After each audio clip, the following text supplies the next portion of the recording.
While the weather is still cold, spring sports are hot. 3 Quinnipiac teams are ranked first in the MAC. On this edition of Bobcat Breakdown, the analysts join me to duke it out over all things Quinnipiac athletics. Ben Gibson sits down with us to share how he thinks Quinnipiac baseball will fare. This is Bobcat Breakdown.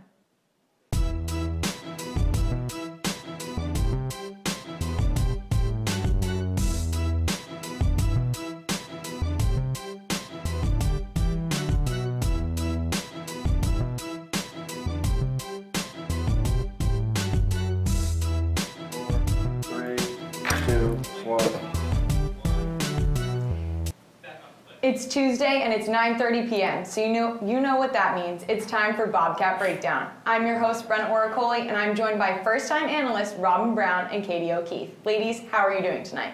Brenna, Robin, I'm excited. This is the first Bobcat Breakdown of the year with all-female cast. Robin, are you ready? Let's talk some spring sports. Great, well, let's get the ball rolling. Quinnipiac baseball started off the weekend strong with 2 wins over the Siena Saints. Sunday's game was moved up to Friday, and the Bobcats left with a 12-4 win. They continued this streak on Saturday with a 5-2 win. It wasn't until the second game of the doubleheader on Saturday that roles reversed, and Siena gave the Bobcats their first MAC loss. The Saints defeated the Bobcats 12-4. The Bobcats still remain first in the MAC conference with an 8-1 streak. With all that being said, ladies, what are your thoughts on the weekend? Robin, you can start us off. Well, I'll begin, Katie. So to start off first, we can say offensively, they were very strong. Game one, having 17 hits, that was great. And then to switch on the defensive side, on the mound, it went from the top down. Brandon Chalikas, who's a graduate student, pitched phenomenal, all the way down to freshman Arthur Correa, who although only pitching 3 innings, he had 3 strikeouts and only allowed 1 hit. I agree. Pitching is like one of the key factors in a baseball game. They control the tempo, everything sets the tone. Pitching is so vital for a game. And I think that first game, why they won 12-4, was because of that great pitching. Excellent point. And then when we get into game 3, we can see the weather cooled down, and so did the Bobcats kind of cool down. Even head coach John Delaney said that it was Tyler Poulin's worst outing of his career. I think that's a bit of a high statement there. I don't know. I think there comes a point when you got to let the players know like how they're performing, because it could be in their head, a mental thing. They're tired, their arms. You just don't know. But that game, they went through 4 pitchers. That's a lot to change it up. Like something clearly wasn't working there on the mound. So when the pitchers aren't at their best, then the whole field behind them is dragging back, and you can't come back from that when you keep switching up the tempos and the tone up there on the mound. You're right. And then in that third game as well, they even had bases loaded twice and didn't score any runs. So they weren't seizing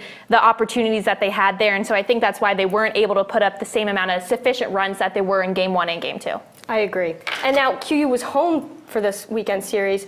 Like Brenna said, they're 8-1, and losing that third game, it was so unfortunate because the first 2 games they did so well. So it's like, what happened to that team that they came back for that second game on Saturday? Where did the team go from the morning? You know, what happened? I think I'm going to take a positive note here and say that they still are 8-1 in the MAC. They're atop the totem pole. They hold first place. So, I mean, at this point in the rankings, when you're just looking at the statistics, breaking it down, being that top spot, they don't have too much to worry about, but people are coming and hunting for them. You're right, but losing that bad, 12-4, I don't know. That shouldn't have happened. Guess we'll see. I agree, guys. I think it all comes down to the pitching. But now let's take it out to the Quinnipiac baseball field, where producers Brian Schwartz, Jonathan Banks, Tom Krasnowski, and Mike Riley take us around the diamond. Welcome inside to Quinnipiac Baseball Around the Diamond. I'm Brian Schwartz, so we're going to take it around the Quinnipiac baseball field, talking about the defense, the pitching, and the offense. Quinnipiac was 2 out of 3 this weekend against Siena, and we're going to talk about each aspect of the team and how up and down they've been this entire year, but still sit at the top of the MAC. Let's start out on the defense with Jonathan Banks. See what I just did there? I fielded a ground ball, something the Bobcats have struggled with all year. In 21 of their first 22 games, they made at least 1 error. Then MAC play started, so you thought MAC play would get better. But they had 4 errors against St. Peter's. They did sweep St. Peter's. Then against Monmouth, they had 7 errors. They also swept Monmouth. And then they lose a game to Siena this weekend. But they only had 1 error in that series, so that's 1 error in 3 games. That error was courtesy of catcher Anthony Cruz.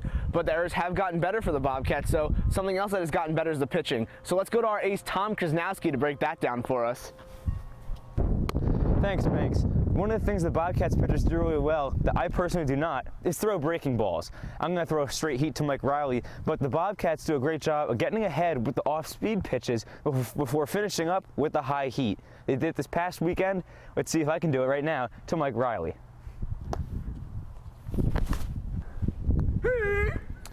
That was kind of uncharacteristic if you're talking about the Bobcats offense lately, because they have been on fire. The only offense more on fire than them are the boys in Boston with the Red Sox.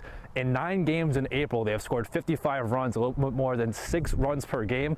And in 6 contests in the MAC, they've scored 37 runs. Their game on Friday against Siena, they won 12-4 after being down 4-3. The offense exploded, led by Ben Gibson, who went 4 for 5 with 5 RBIs and 2 runs scored and a triple shy of the cycle.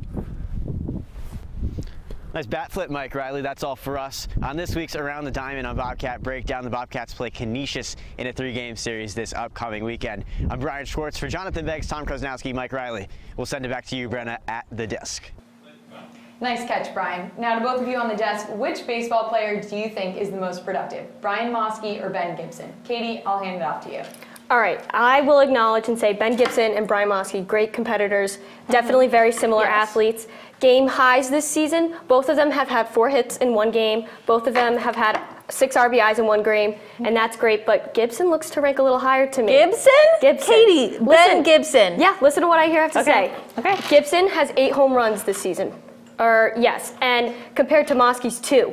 That's quite a bit of a difference. And listen to when his home runs were. Okay. His first one, in the first series that the team faced off in, the Bobcats did lose, but he tied the score at 4-4. So his home run, he ran himself, trotted around the bases, and he at least gave the Bobcats a chance to come back. And even though they lost 5-1 to Abilene Christian, I think he did his job offensively. So to answer Brenna's question, yes, he is one of the most productive offensive players. Second scenario, St. Peter's, he had 6 RBIs. Okay. 2 different home runs that game, 3 bringing in 3 runners each time. That's huge. Can you think about that? 6 RBIs in 1 game? I can think about that. That's great. For the third game, this past weekend against Siena, the first game, he had a 3-0 lead in the first inning of the game. What a high morale booster that was. Okay, I'm going to cut you off, Brennan, answer your question for you and say that clearly Katie is wrong in this situation. Wow. Okay. Brian Moskey is the most productive hitter. Yes, I'm going to tell you why. So listen, right now. He is leading in batting average. He is leading with most hits, most runs. Yes, Ben Gibson, I get it, 8 home runs on the year. But let's look at this and say quality over quantity. 2 home runs, but if we're looking at a total batting average at .344 and runs batted in, so 23 on the year, it's not even an argument at this point. Would you rather have quality over quantity? Quantity here. Baseball, do you want to win? You know, get those runs in the RBIs. I disagree with you. You need to see those guys running around the bases. Well, ladies, speaking of Ben Gibson, Emma Carmen is in the piazza with him right now. Emma? Thanks, guys. I'm here with Ben Gibson from the Quinnipiac baseball team. So, Ben, we're going to start off. What are your personal goals as you continue on this season? Personal goals? Let's see. It's tough because I mean, my personal goals at the start of the year were to improve off of my last 2 years. So the last 2 years I hit very, very poorly for average, a lot of strikeouts. So my goal was to have a better 2-strike approach, to not strike out as much, to increase my average, as well as increase my power numbers. And so far, I think I've done so. Yep. And I would like to continue with that for the rest of the season. Mm-hmm. You guys have 19 games left this season, and you have an upcoming 3-game series against Canisius. They are 9-3 right now in the conference. So what are you expecting to happen for this 3-game series? So Canisius has always been one of our toughest opponents in our conference. Mm-hmm. They've always produced really great teams, and we've always played them pretty well. Going up there, I expect nothing less than to win. I mean, that's what we think. It's how we practice. It's how we play, and we want to go in and win the series. And improve to 11-1. Correct. So personally, you lead the team with 8 home runs. So what is your mentality when you step into that batter's box? My mentality is so throughout practice and throughout everything. my preparation, I work on an approach, and I go in there looking for my pitch. Personally, it's a fastball, and it's the easiest pitch to hit, straight, flat. So I go in there with an approach and with a mentality to attack that pitch. I step in the box, I'm sitting on it. I've worked on my timing in the batters in the on-deck circle, and when I step in the box, hopefully I'm on time and get that pitch. So as a senior on this team, in your past 4 years, what has been your most memorable game? My most memorable game? Past 4 years. So one that I always go to is my freshman year. So my coming here as a freshman, my 4 years of high school, I played first base, and I came here and Coach Delaney said, "Hey, have you ever played third?" So, and I told him, I go, the last time I played third was when I was 12 years old. And freshman year, I actually started as a third baseman here. And I go back to a game in the MAC tournament where we had a shift on this lefty, and I was at third. I was pretty much playing shortstop. The hitter, like barely even hit the ball. It was like off the cap of the bat. I went down, had to go down towards the line, barehanded it, and then threw him out at first. And it was a really good play. And I go back to that game because we were in the tournament. We won, and it was fun. Thank you so much for coming in tonight. Back to you guys at the desk. Thanks, Emma. Now we move from the diamond to the lacrosse field. Quinnipiac men's lacrosse had quite the senior day on Saturday with a 19-14 win over Canisius that clinched a spot in the MAC tournament. The win led freshman attack Jake Tomsick to take home the MAC Rookie of the Week award for the third time. Senior Will Vitale earned his second MAC Defensive Player of the Week honor as well. The Bobcats lead the MAC at 4-0 and are 7-5 overall. Now, Robin, Katie, after hearing where the Bobcats rank in the MAC, do you think that Quinnipiac men's lacrosse is actually the best team in the MAC? Robin, we'll start with you. Yes. There's not. Yeah, there's not. They're currently 4-0 in the MAC right now. They've had great offensive production, great defensive production. If we look at the last two games that have left, they have Monmouth coming up, who's 3-1 in the MAC. Yes, are they going away and playing in New Jersey and playing the defending MAC champion? Yeah, so will that play a little bit of a deficit in their favor? Yeah, but if you look at the stat breakdown, Quinnipiac out-edges them in every category. Goals, assists, shots on goal, shots per game, ground balls. The ground ball differential, the fact that they're leading in that, the only way to score the ball is if you have the ball and can put it on the net. That's right. Huge. So there's no way, there's no going an argument against that. And then playing away at Marist. Marist is 2-3 in the MAC. They beat Canisius by a lot.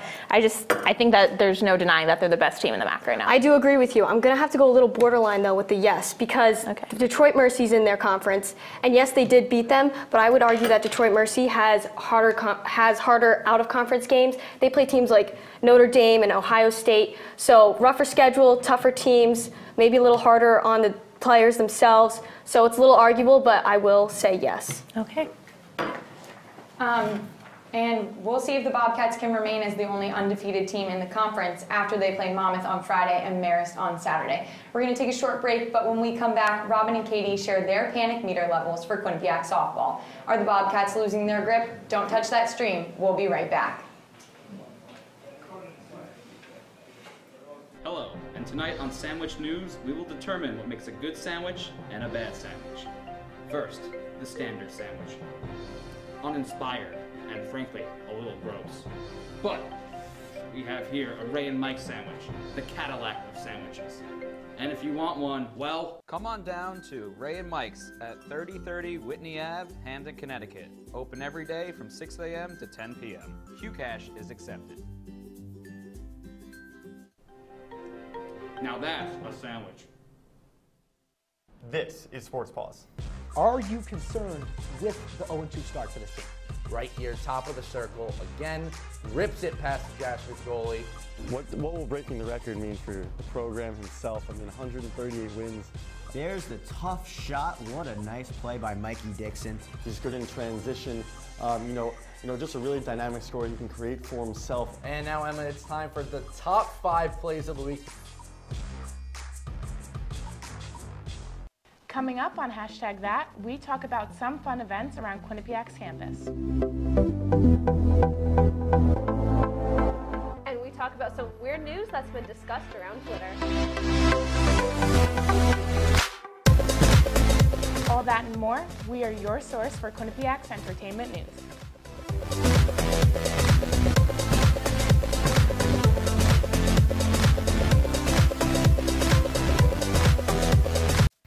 Welcome to the WQAQ Morning Show. Dan Ball and Emma Spagnolo joining you here from the QAQ studios in Hamden. And Emma, it is that time of year again.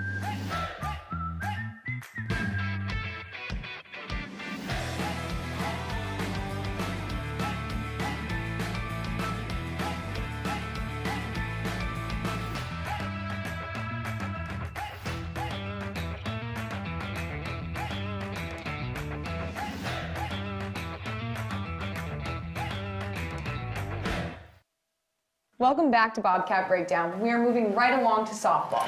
The Bobcats sit at 5th place in the MAC rankings at 6-4 after losing 3 out of 4 games this past weekend to Iona and Marist. Senior pitcher Casey Herzog leads the conference in pitching wins with 13. Herzog comes out of a 3-hit shutout in the game against Marist on Saturday. QU looks to face Holy Cross in a non-conference doubleheader on Wednesday and Siena and Monmouth this coming weekend. Analyst, is Quinnipiac losing their grip on a playoff spot? Robin, start us off. No. Okay. They lost 3 of 4 this weekend, so maybe like a little bit of a downer, but they have the #1 pitcher in the MAC. Casey Herzog. She's on pace to be MAC Pitcher of the Year. She's at 121 strikeouts. There's no arguing that. She puts the team on her back. So as long as she's there, as long as she's on the mound. Yes, but most of the time she is on the mound. That is true. So when they have Casey Herzog on the mound and they have their quality hitting, I mean, Aaron Larson, Kaylani Finley, Bridget Douglas, all hitting above 300, all getting quality hits, and these people are running around the bases religiously, and that's why they're scoring runs. That's true, but while they are good, they're still 5th in the MAC. There are 4 teams still ahead of them. And listen to this, 2 teams below them, Fairfield and Ryder. Let's say that those 2 teams, they play each other. Let's say Ryder wins over Fairfield. Then Fairfield and QU, they're there 6-6 and 7-5. So then Ryder jumps above Fairfield and QU. So now Quinnipiac and Fairfield are fighting for that spot in the MAC tournament. So that's a little dangerous, I think. But now let's say Ryder and Fairfield split their series, but Quinnipiac still loses theirs. Ryder becomes 6-6, Fairfield at 7-5, QU goes to 6-6, and now Quinnipiac has to battle Ryder. So I think this weekend, if they don't want to lose their grip, that they have to at least win 1 game against Siena. I agree with you. At the end of the day, there are 10 MAC games still remaining. So much can happen. So depending on who splits, who doesn't split, there's still a lot of time to play. All right. Let's switch things up a little bit now and introduce the panic meter. I'll name a player or a coach, and you both determine if you're feeling calm, moderate, heated, or panicked at this point in the season. All right. First up on the list is head coach Jill Korwowski, who is in the midst of her 5th season at Quinnipiac. What do we think? Calm, moderate, heated, or panicked? Robin, I'll take this one. Korowski, I'm going to say moderate. Okay. This year they're doing better in the conference compared to last year. Right now they're 6-3. Last year they were 9-11. And their next 2 MAC games are 2 of the top 3 MAC teams, which that is a little concerning, Siena and Monmouth. But I think that they have a chance to win, especially if they put Herzog up on the mound. I think that they can have a solid game. I agree with you. I would say that she's moderate as well. As Brenna mentioned, 5th season here. I think that she has pitching that she can rely on. The backup pitching, a little iffy. Who's going to come in after Herzog when she's done or who needs to be replaced her in a doubleheader. The depth in the batter's box, but I'm going to keep it at moderate for now. And there are other strong pitchers to put after Herzog. Yes. And I think for this weekend with Manhattan and St. Peter's, there's no worrying about them. They're in the bottom of the ranks on the MAC standings. So I think Quinnipiac is safe for Korowski. Well, speaking of Casey Herzog, she's the next person. So what do you guys think for the panic meter?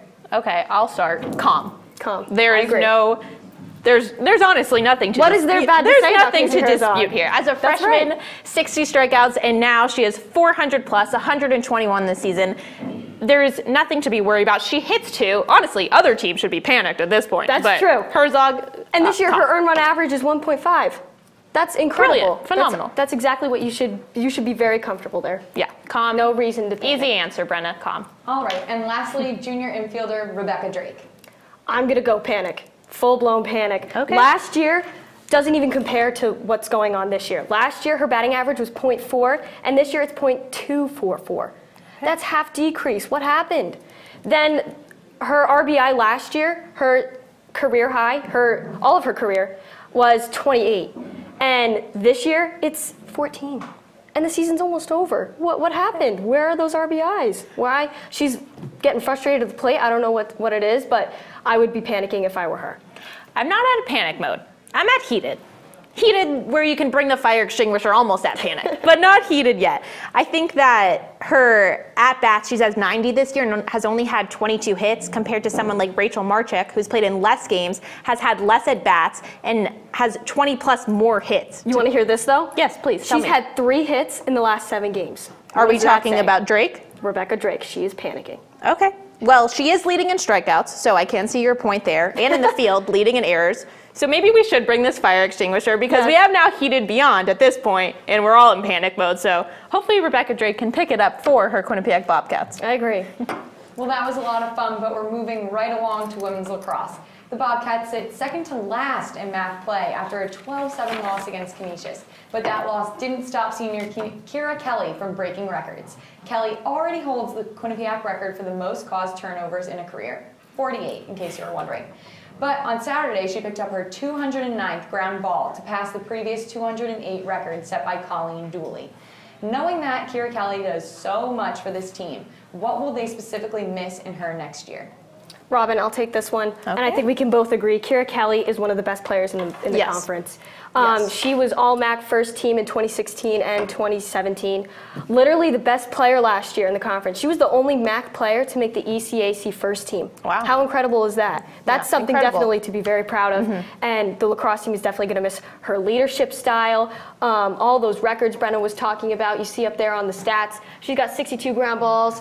And she leads the team. I think they're going to need to find a really good replacement to fill her shoes. I agree with you. I think when we're talking and discussing about ground balls here, ground balls are the key to possession here. If you keep possession, you're going to have the ball, you're going to be able to get the shot on goal, and then you're going to be able to score. Going off your point about the leadership, she is a senior. She's been here. She sets that example for those underclassmen to look at her. They're looking at her aggression out there, her speed, her agility. And when the team is losing that, they're not going to have that person to rely on for that, as well as causing turnovers. The next closest on the team is Haley Everding, and she has 19. So from 48 to 19, that's a huge drop-off in that ranking. And that category is just not regular turnovers. It's stick checking and winning the battle for the ball. So going after those 50-50 balls, and she's winning them, look, the lacrosse team is going to have a huge deficit in not having her there next year. Losing one of the best defenders in the country, easily. Yeah. Well, going off of that, they look to face Siena and Niagara this week. Do you think that women's lax will be able to win another game this year? Robin, you want to take this one? Yeah, sure. I'll go for it. I think that they will win the next game and that they do have another chance coming up. The game after that, I'm not sure about it, but give me your opinion first. Not sure for Niagara? Yes. I'm going to say no for Niagara. Okay. Here's the thing. Fairfield beat Niagara, and Quinnipiac lost to Fairfield. Okay. So transitive property there. Quinnipiac won't be able to beat Niagara. Plus Niagara's third in the MAC. Quinnipiac, though, for Siena, I think it's possible because the only difference between Quinnipiac and Siena is that Quinnipiac won Manhattan, Siena didn't. So I think that gives them that little step up, and Quinnipiac should be able to beat should be able to beat Siena at least by couple points. I think the odds are looking up for Siena. Siena is 0-5 on the season. They have been blown out a couple of times, so that makes a difference. Not always in MAC conference play, but the caused turnover differential, Quinnipiac has caused 157, and Siena has only caused 75. So Siena is not as aggressive as a team compared to Quinnipiac with Kira Kelly, as we were talking about, you know, her ground balls and turnover ratio. So I think they're going to split 1-1. I agree. Well, we're going to take a short commercial break, but when we come back, the analysts discuss the game of the week, and we have all our final roars. You don't want to miss this.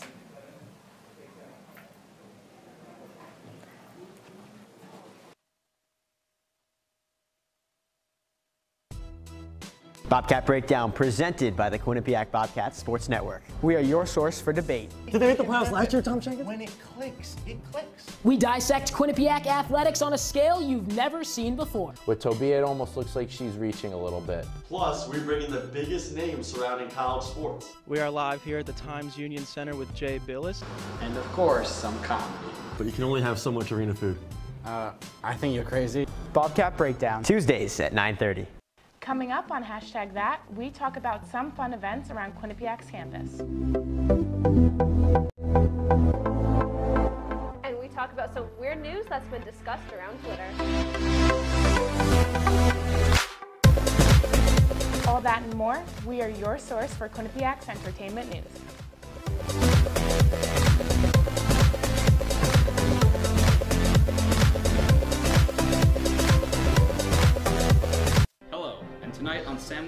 news, we will determine what makes a good sandwich and a bad sandwich. First, the standard sandwich. Uninspired and frankly, a little gross. But we have here a Ray and Mike sandwich, the Cadillac of sandwiches. And if you want one, well, come on down to Ray and Mike's at 3030 Whitney Ave, Hamden, Connecticut. Open every day from 6 a.m. to 10 p.m. QCash is accepted. Now that's a sandwich.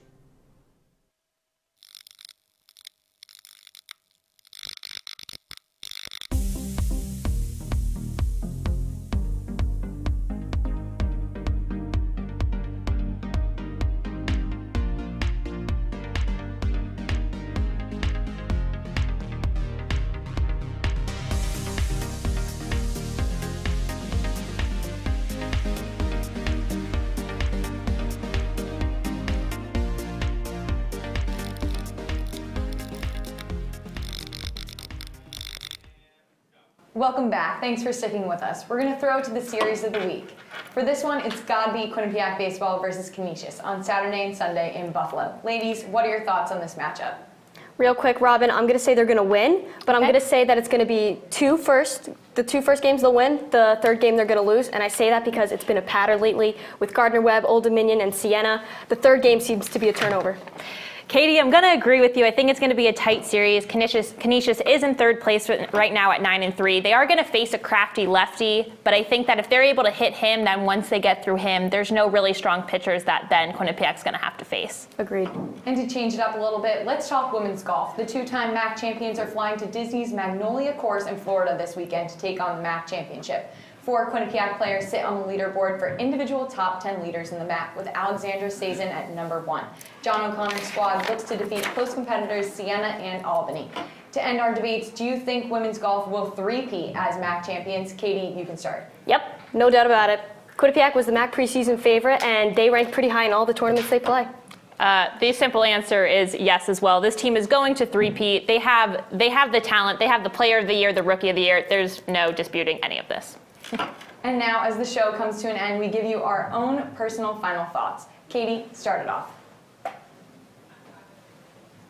No matter the size of the playing field or number of players on a team, there's a leader in every sport. But not just any athlete on and off the field. I'm talking about the ones in the commanding position of the game who set the tone and the standards.